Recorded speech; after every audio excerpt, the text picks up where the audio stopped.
Une fois que ce problème sera résolu, nous fixerons une nouvelle date pour toutes les requêtes en attente. Le juge spécial chargé de l'affaire de meurtre de Mickey Steins est invité à se récuser après la diffusion d'une vidéo le montrant assis à côté du juge Kevin Mullins lors d'un événement, une semaine avant que Steins ne tire sur Mullins et ne le tue dans son bureau. J'examine la demande de Steins pour que le juge se retire ainsi que la vidéo au centre de toute cette affaire. Je suis Angelette Lévy, voici Crime Fixe.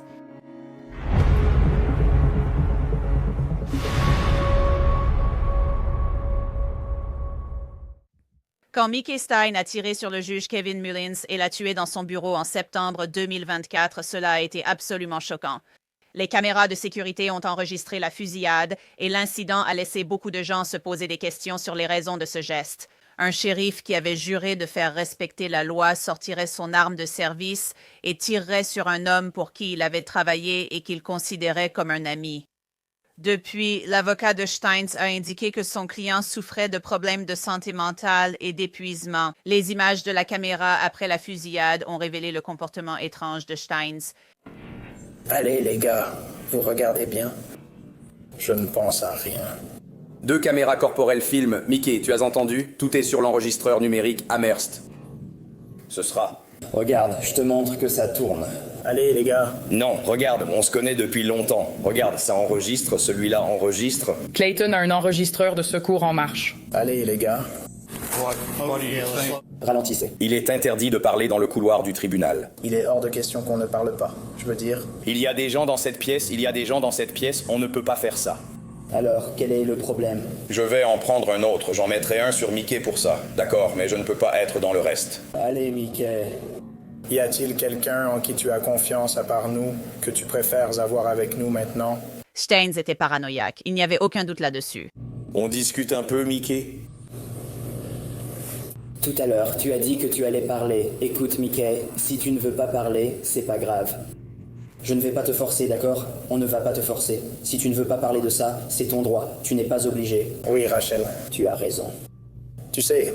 Tu es le shérif. Je veux dire, tu sais, pas plus que nous. D'accord, mais c'est à toi de décider si je peux voir ma fille en personne ici. Avant que tu partes, dis ce que tu veux. À la prison? À la prison. Oui, à la prison, à travers la vitre, au téléphone. Je veux voir ma fille en personne et après ça, je te dirai tout. À cette prison. Mais devant les caméras, vidéo enregistrée. Où est ta fille? Hein? Comment fait-on? Où est ta fille? Comment la retrouver? Elle était à LCC tout à l'heure, elle est à LCC, je lui ai parlé. Alors maintenant, Mickey, pour savoir ce que c'est pour ta fille, parlons de ça pour ta fille, d'accord? Si elle découvre que son père est arrêté pour avoir tiré sur le juge alors qu'elle est au lycée, je ne connaissais pas son âge, donc elle est à l'hôpital. Elle est en terminale, ça va être dur. Elle voudra me voir, elle voudra venir. Les gars, soyez juste avec moi, c'est tout ce que je demande. C'est la seule chose à laquelle je voulais juste que vous pensiez. Est-ce qu'elle a 18 ans? Soyez juste avec moi maintenant, les gars. Est-ce qu'elle a 18 ans? Soyez juste avec lui. Je sais que je te demande. Commissaire, je veux voir ma fille en personne. Elle a 18 ans? Je veux voir ma fille en personne. Mickey, j'ai bien un enfant, j'ai des petits-enfants. J'ai 5 petits-enfants, 5 petits-enfants. Écoute-toi. Je veux juste voir ma fille. Si elle n'a pas 18 ans, on va demander à ta femme. On doit demander à ta femme si c'est d'accord. Tu sais, elle a 18 ans. Christine et Machana ont dit qu'elles arrivaient quand elles étaient déjà là. Il y a plein de gens qui courent partout. C'est chaotique. Alors comment veux-tu que je te dise ce qui s'est passé? Au juge? Oui, tu sais, Christine, a dit Lashana. Ma femme et ma fille sont en route. Tu viens de dire, comment vas-tu nous dire ce qui s'est passé? Tout le monde court partout dans le chaos. C'est vrai. Je veux juste voir ma fille. Elle a 18 ans. Quel âge? Ta femme est avec elle là-bas. Si elle a dit avoir 18 ans, on peut vérifier, mais si c'est vrai, on a juste demandé à ta fille. C'est là où je veux en venir. Si elle n'a pas 18 ans, on doit demander à ta femme.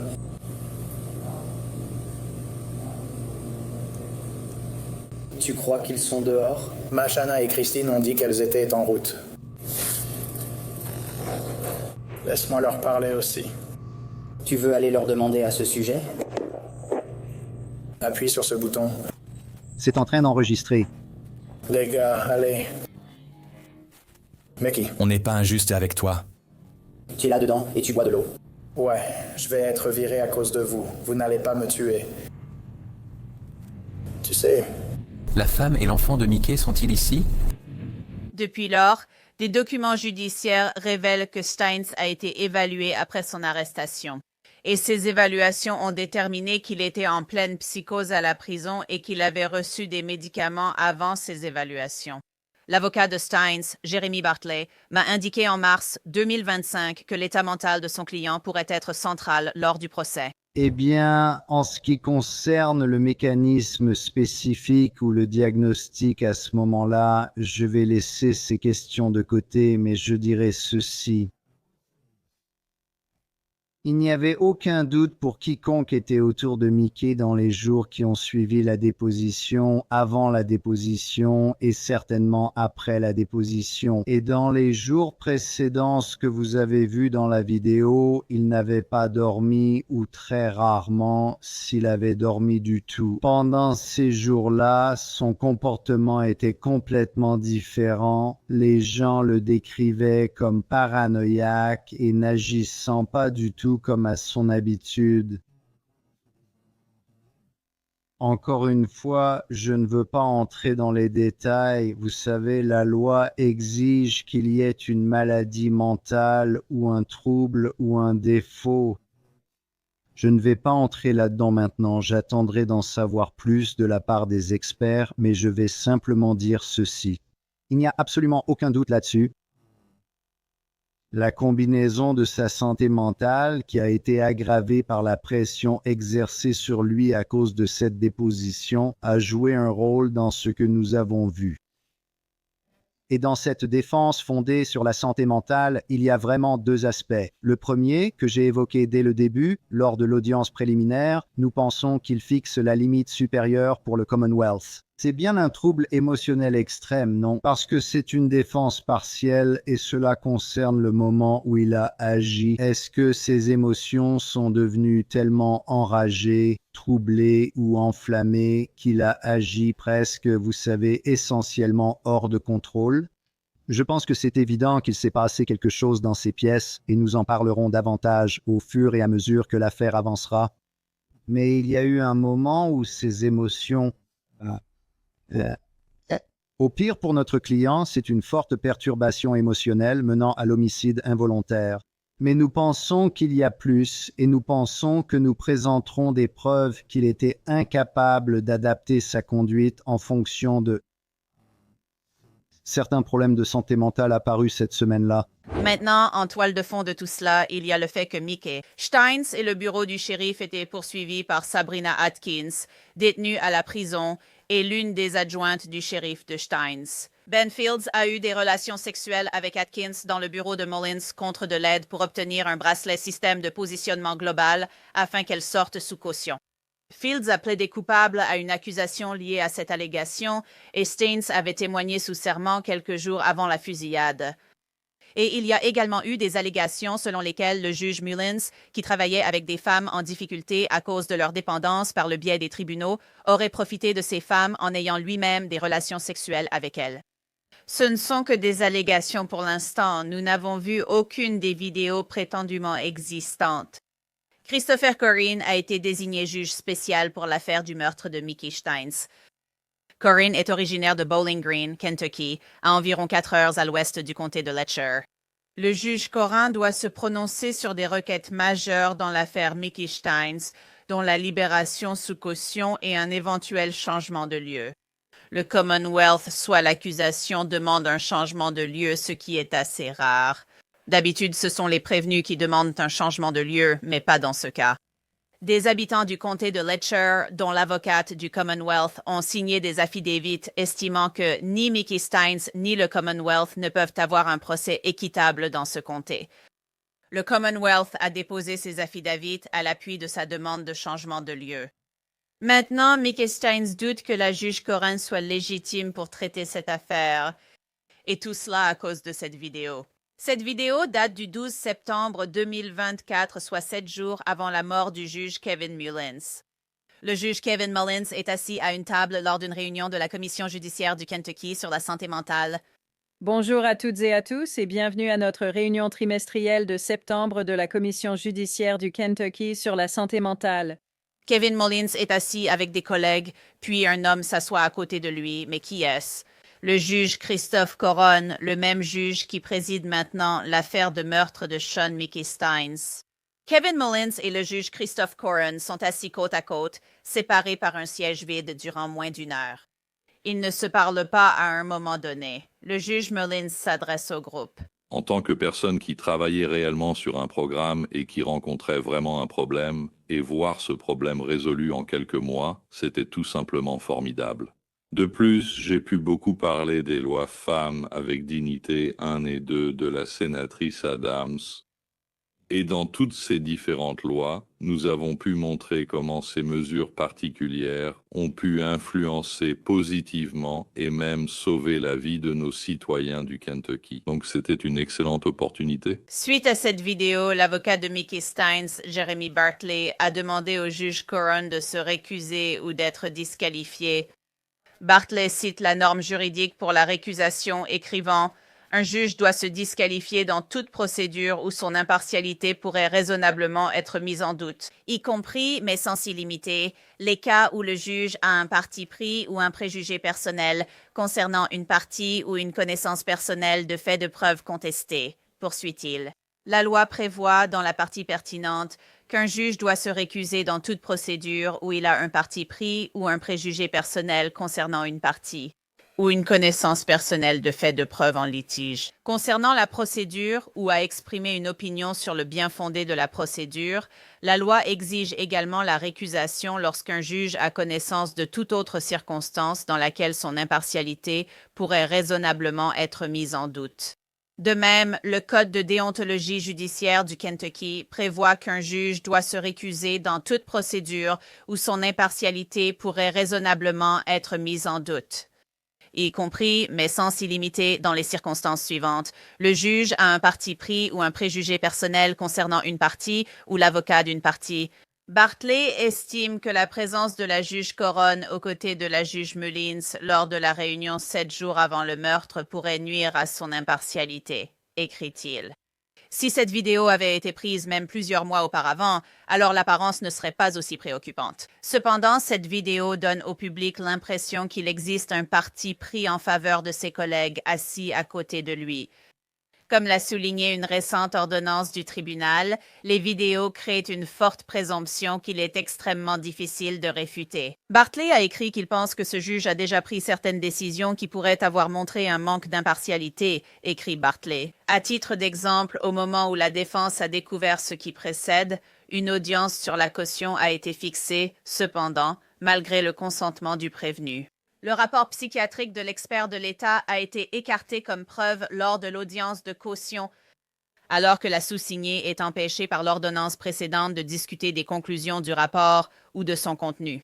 Notre cliente a fait plusieurs révélations à l'expert qui relèvent de la catégorie de preuves susceptibles d'entrer en conflit avec les connaissances professionnelles de ce juge concernant la personne décédée.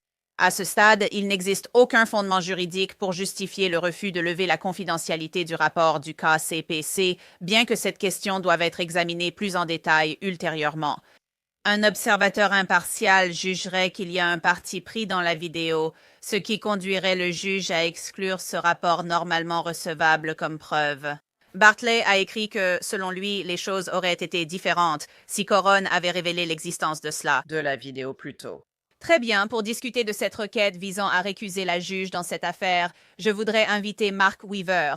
Il travaille en tant que procureur spécial dans l'État de l'Ohio, juste au nord de l'État du Kentucky, et il siège également en tant que juge. Parfois, donc, Mark, en lisant cette requête, en gros.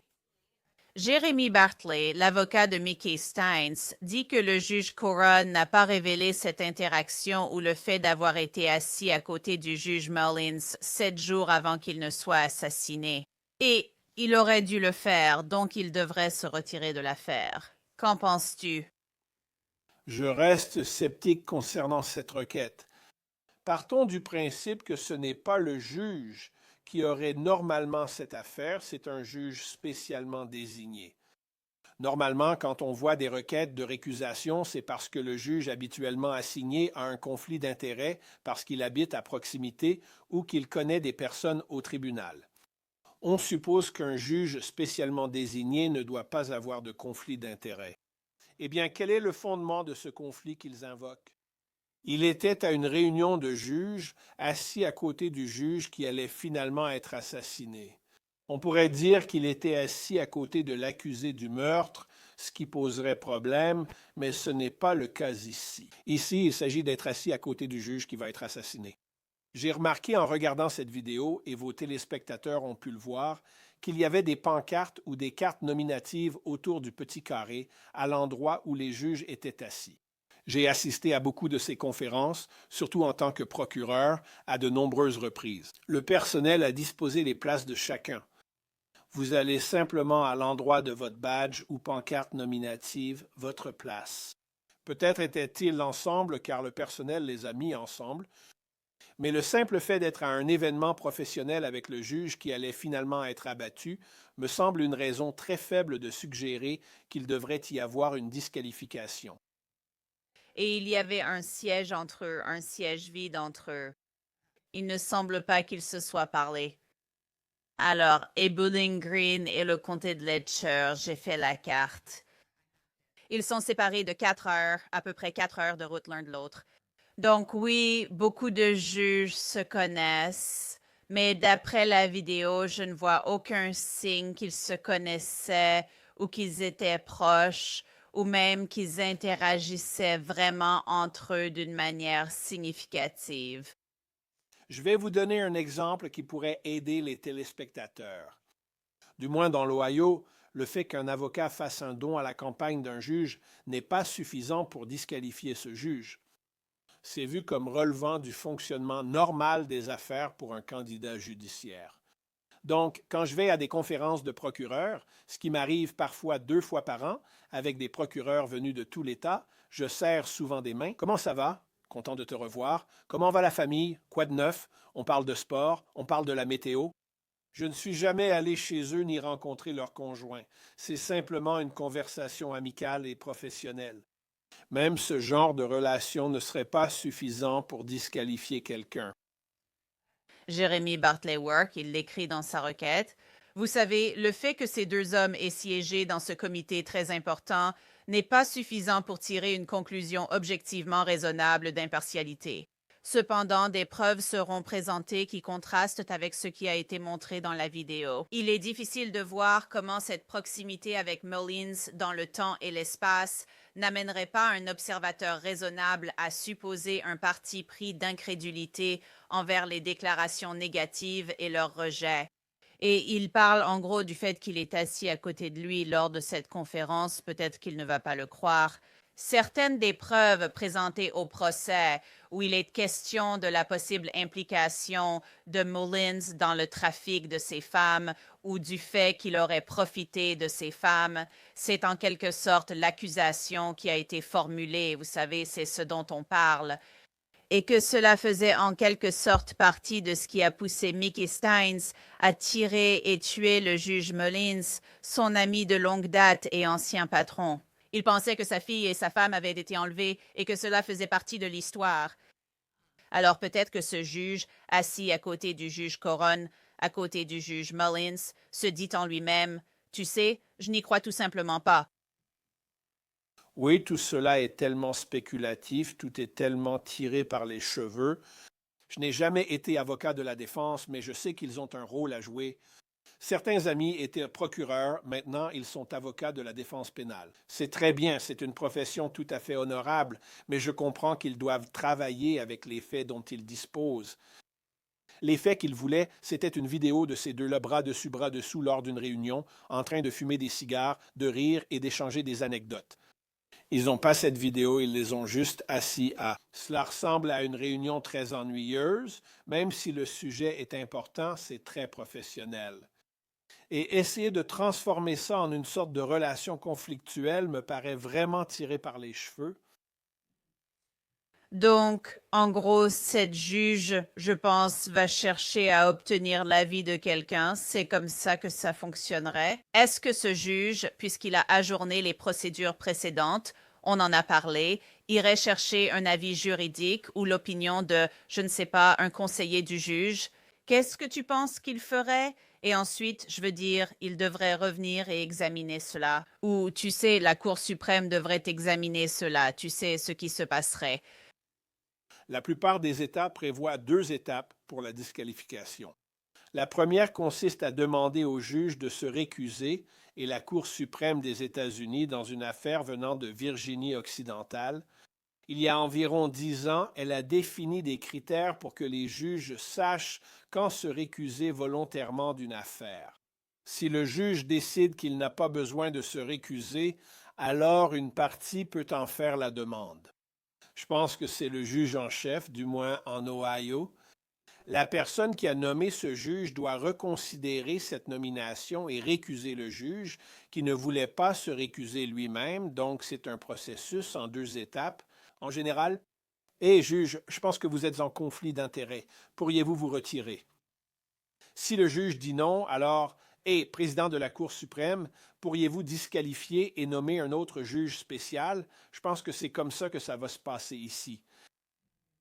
J'ai du mal à croire que ce juge, le juge Coron, va revenir en arrière, revoir la vidéo et dire « Vous savez quoi? Vous avez raison. Je ne peux pas être impartial parce que j'étais assise à côté du juge Mullins et je n'ai peut-être même pas réalisé que c'était le juge Mullins à ce moment-là, jusqu'à ce que vous veniez de me le faire remarquer. Je veux dire, c'est tout à fait possible que ce soit le cas. » Vous voyez cela, la juge Coron qui dit ça? Je veux dire, les juges, ce sont des êtres humains et ils répugnent à dire, vous savez, oh, je ne peux pas être impartial.